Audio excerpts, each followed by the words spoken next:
been a chair of Inuvik Community Corp for 3 terms.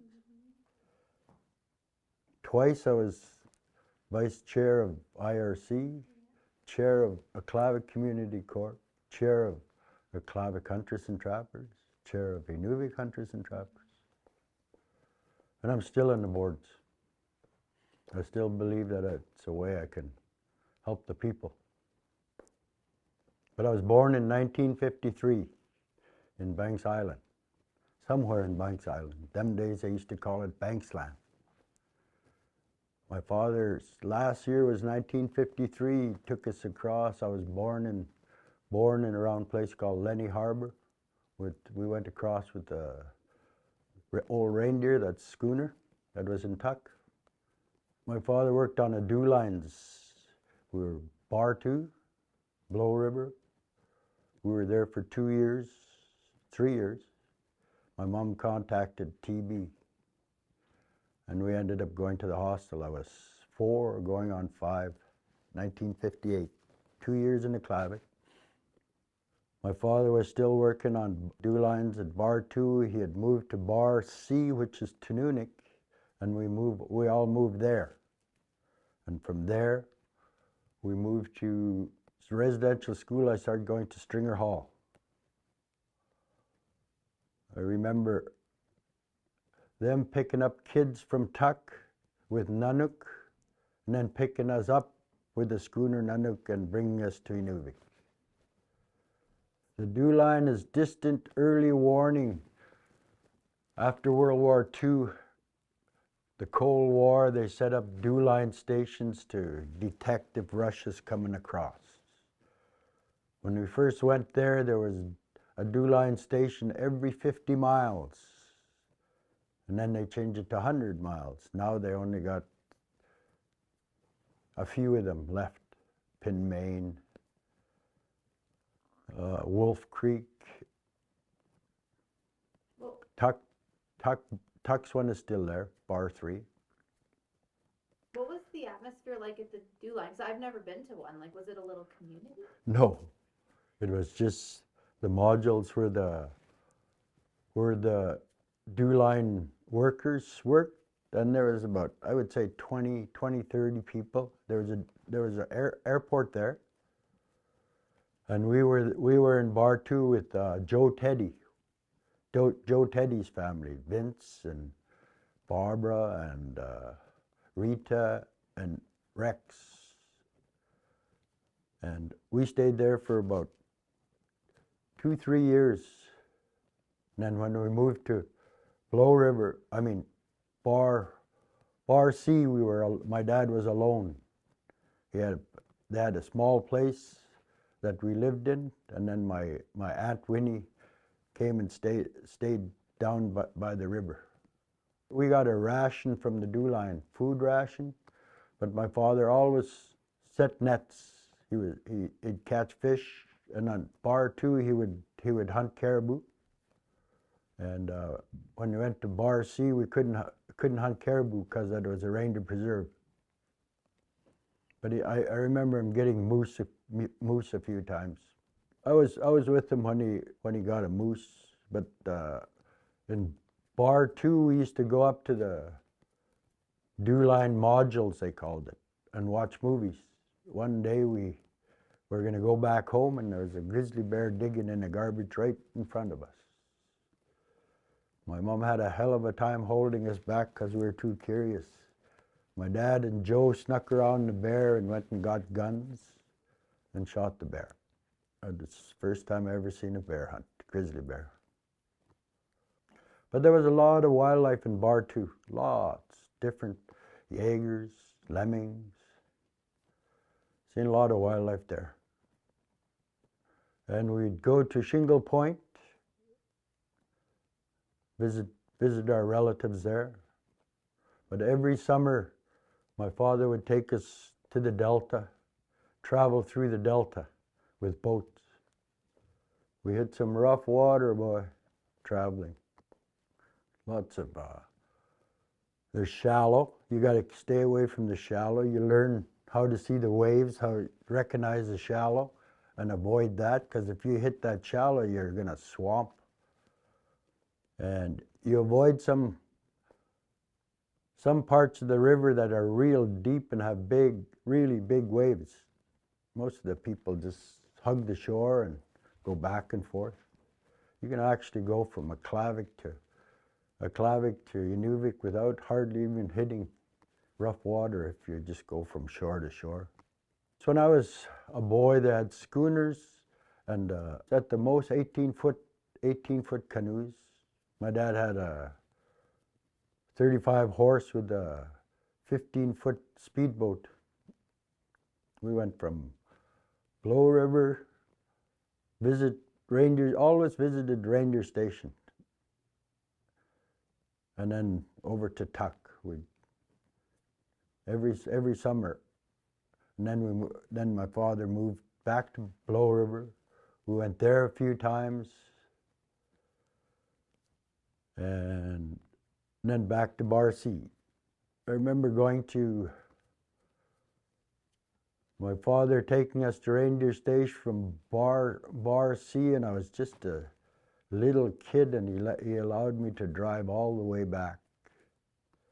That was a big thing for me. And he'd tell me which waves, where's shallow, where to stay. It's still in my head. Years ago, after that, when I grew up, I was with another guy and we were getting logs, and I was tired. I went to sleep and I woke up and I told that guy, "You went wrong way. You're down at Shallow Bay." He said, "How do you know? No trees, no hills." But I remember that from traveling when I was a kid. Climate change, I think last year,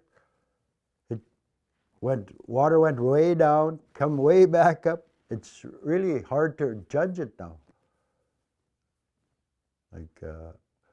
I think before we always had ice out in the ocean. That protected us from big waves. Now that those are gone, we're having a lot of erosion problem all over the place. Seems like every year now, end of July, it gets super hot, like 30, really hot. I've got pictures of reindeer so hot they just stay in the water around the whaling camp. And then right after that hot spell, we get a big wind. Whales getting pushed back far as the Peel River. Tuck Pen, they find young whale carcasses way inland. That's from the waves. Do any stories come to mind of like scary or maybe even exciting adventures on the land? Scary is going to the hostel without no protection. Sure, you can talk. On the land, I was taught to, if you respect the land, it's gonna, you'll stay safe. First thing you do is find shelter. I've been in, when we went to Tuck, Dad took us to Husky Lakes. We had a big blizzard. He showed us how to survive out there, and we're just young kids. That helped me for the rest of my life. I went out with Billy Jacobson for 4 months to Anderson River, Cape Dalhousie. We went bear hunting, polar bear hunting, helped them trap for wolverine, foxes, and that had my father paid and helped Billy when we went out, and that was one of the best educations I had. Billy taught me without a compass, which way is which. How do you know? North wind really tells you a lot. Lots of certain kind of pointy. After a storm, you get pointy snowbanks that'll tell you the direction. Anyway, with Billy and that, when I came out, my dad asked me, "You're going to go back out?" I said, "Why?" when I could go to the oil companies and make just as much money or more in 2 weeks than 4 months. But I liked it out there. It was nice. But I was a young man and I needed to see the rest of Canada. I've had incidents in the mountains where we were stuck up there for a day or two. That's just as scary as being in rough water. Rough water, you can always, if you watch yourself, you can travel with any kind of boat as long as you watch what you learned. You just watch. People think you're going to get sunk from the front. It's always from behind that the water catches you. I've traveled in the ocean, traveled in the rivers. Dad taught us a lot. I've been in far as Nicholson Point, over to the American border. That's Aklavik territory. Yeah. Aklavik people roam lots. I worked there for 10 years. I really got a lot of respect for those people. They can live in the mountains. They can live in the ocean delta. It's remarkable what they can do, and they've been doing it before before skidoos came around. And people think it's dog team. A lot of people just walked. Do you think being out on the dew line? Well, I don't know how old you were. How old were you when you left the dew line? I was a teenager. When I went out with Billy, I was 17 years old. My dad said, you got to learn the bush too. So I went out with Billy and I learned a lot from Billy. To this day, he's one of my greatest teachers, my mentors, Billy Jacobson. He was one of the, he still, to me, he still is one of the greatest outdoorsmen I know. I got to know isolation. I got to love isolation. My kids, when I take them out down south, West Ed, I notice they get anxiety attacks, and I got to tell them, hey, these people are making you, where you have a hard time breathing, just relax, sit down, and breathe. They don't know that. You can get pushed both ways, eh? Not enough people, too much people. My father taught me how to hunt the right animals, how to cut them up, how to make, he always said this, easy to kill, but to make good meat, it's different.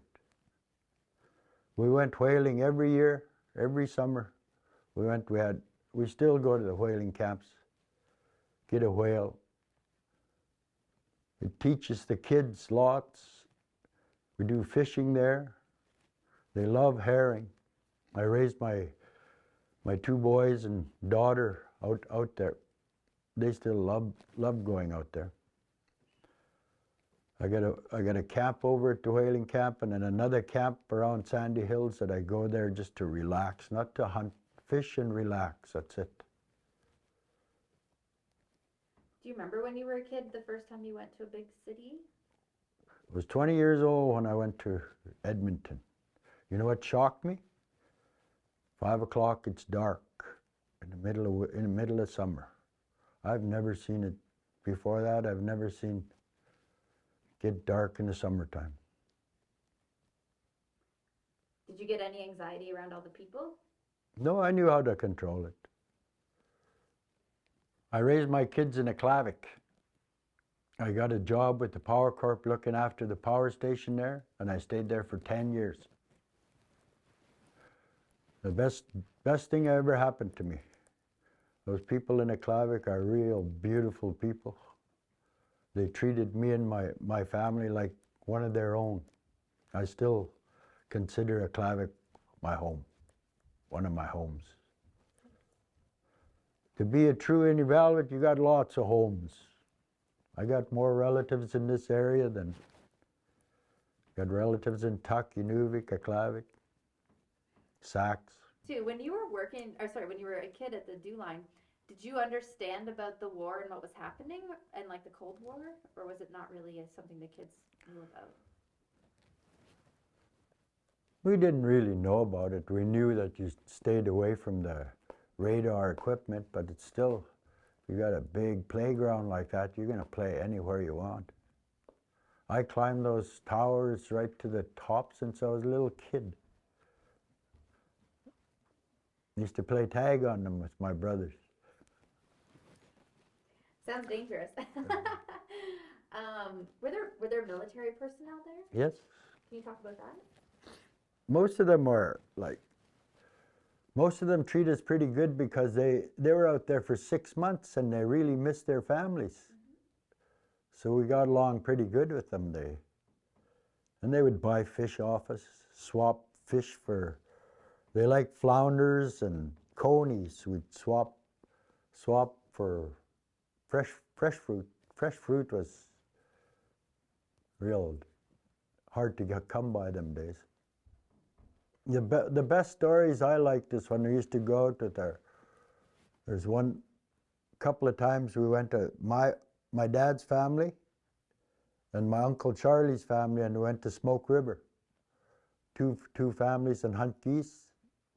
That was fun. You got to really know your relatives. And one year we got lucky enough to brown bear popped up, and poor thing got shot up, and nobody wanted to take the hide because it got shot up too much young men around there. I worked 25 years with Power Corporation in Aklavik and in Inuvik. I worked as a mechanic on all the like from Sawtooth to Beaufort Delta, their power plants. I worked on them. And then I retired, and when I retired, before I retired, I started going into community corps and hunters and trappers committees and going on their boards, and got really interested in just looking after the wildlife and that. And I'm still doing it now.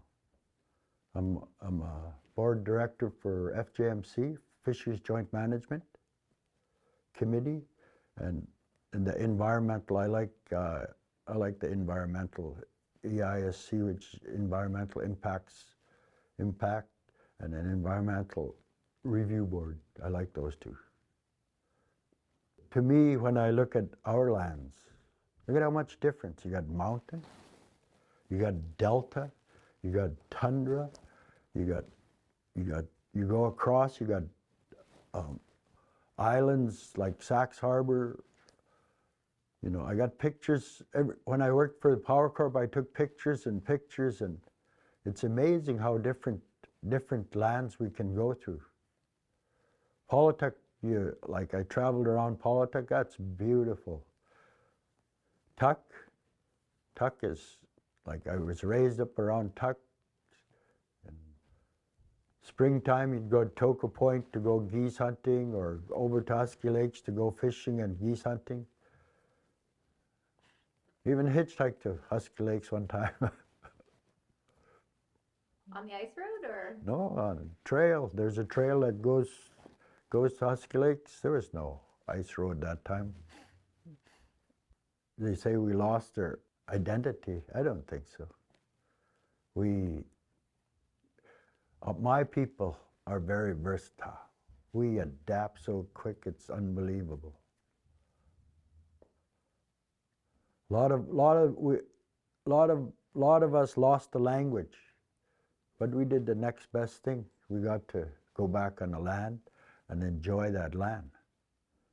It's amazing how tranquil it is out there. Climate change is a real challenge.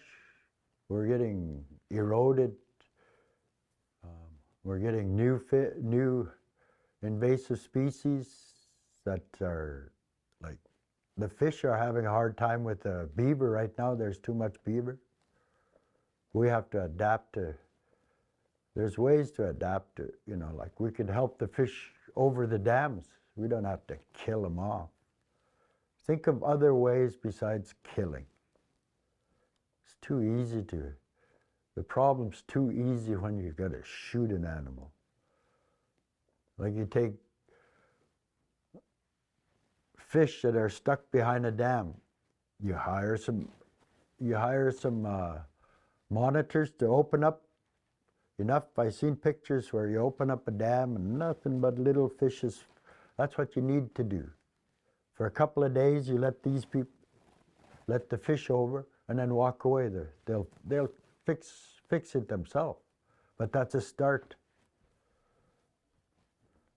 Try to work with the animals. Awesome. And the caribou are really having problems, boy. In July we get really hot weather. I think that July, that hot weather is doing damage to them.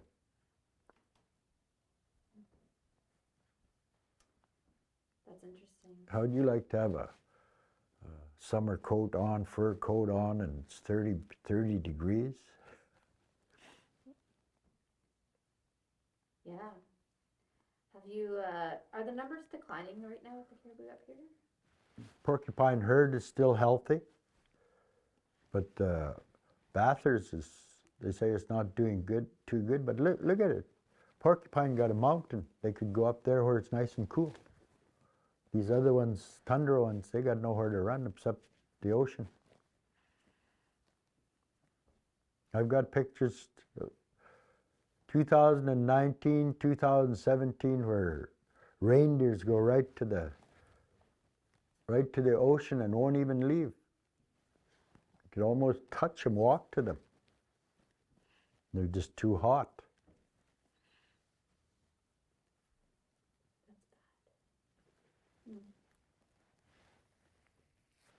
Yeah, very interesting. Are you going to the Caribou Summit that's happening? No, Oh. there's only our chair for Game Council is going for us. Yeah.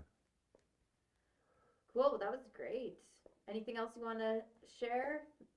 Wisdom you've learned over the years? Look after the land will look after you.